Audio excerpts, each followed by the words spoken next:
Hi, I'm Dave Noble. This is a little 3-foot custom bownet I've designed, and I would like whoever operates this to watch this video, please. It will come with a plastic sleeve, which helps to keep the netting from tangling, and we'll slip that off.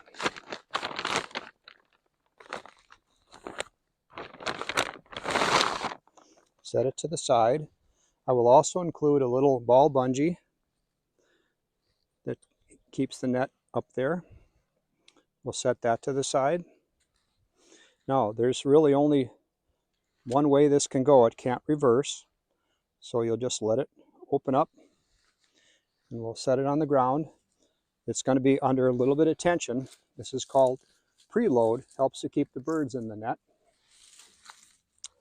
I'm including 3 stakes with each bownet and a little hose clamp that will go in the rear. Okay, so the blocks here are the place for the stakes to go through. They are on what's called the fixed bow, the one that doesn't move, that stays to the ground. So we'll put a stake in each side.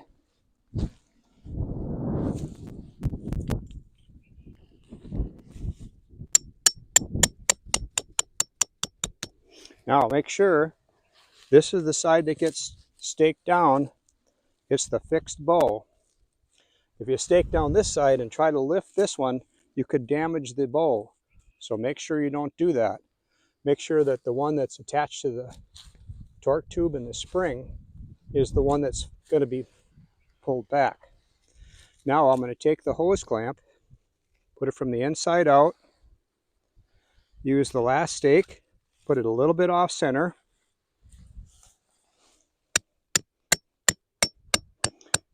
put it in there, but leave a little bit of space. You'll have to bring your own claw hammer. Now, I'd like to show you the size of this really quickly. It's 3 foot from inside to inside, sideways, and it's slightly more than that this way. It's 43 inches. So the height coming over the center is going to be about 22 inches, somewhere in that neighborhood.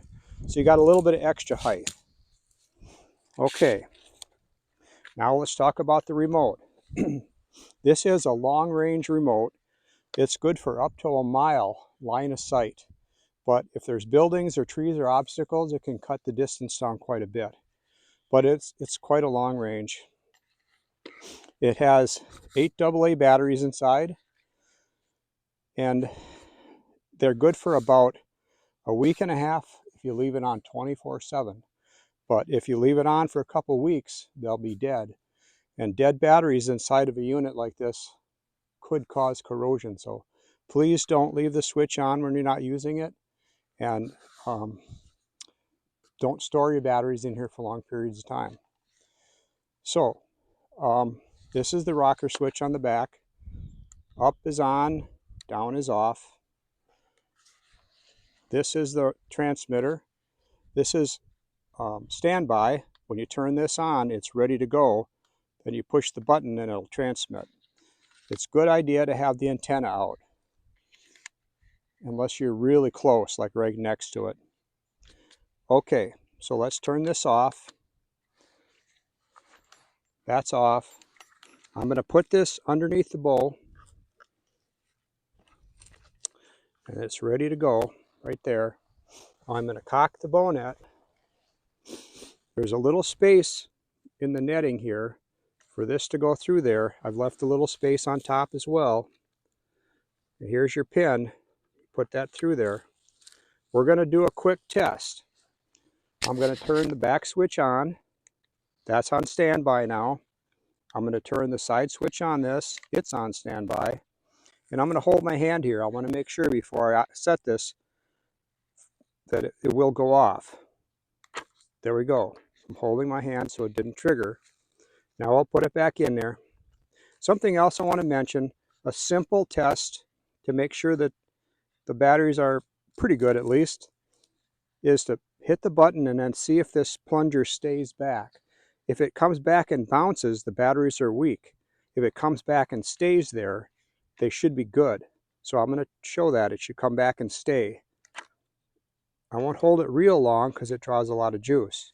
But you can see it came back, it didn't bounce or vibrate. Okay, now we're ready to set the net back. I'm going to tuck the netting in between the bows. I'm not going to let the netting go over top of the bows because that could slow it down. But you got to make sure that it stays clear of your pin. But in between the bows, you get a lot of room in here then. So we're ready to trigger. The rear switch is on. This side switch is in standby. We'll hit the button. You can see it's a very fast bownet.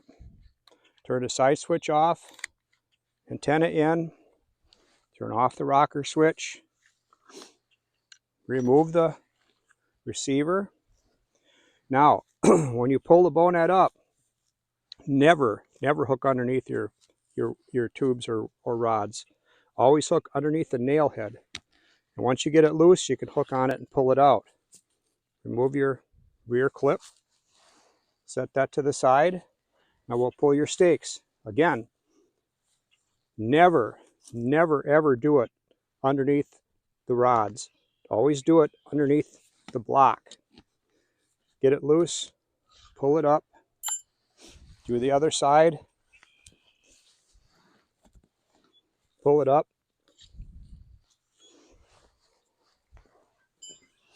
Set this to the side. Now, when I collapse this, I like to have it where I just grab the center of the net and lift up.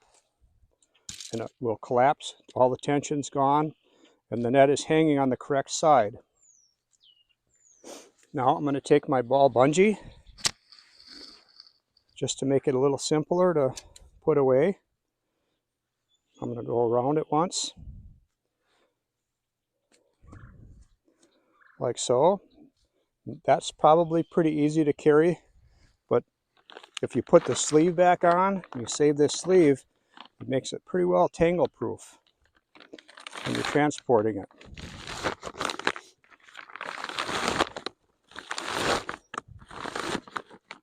Yep. And there you are. Thanks for watching.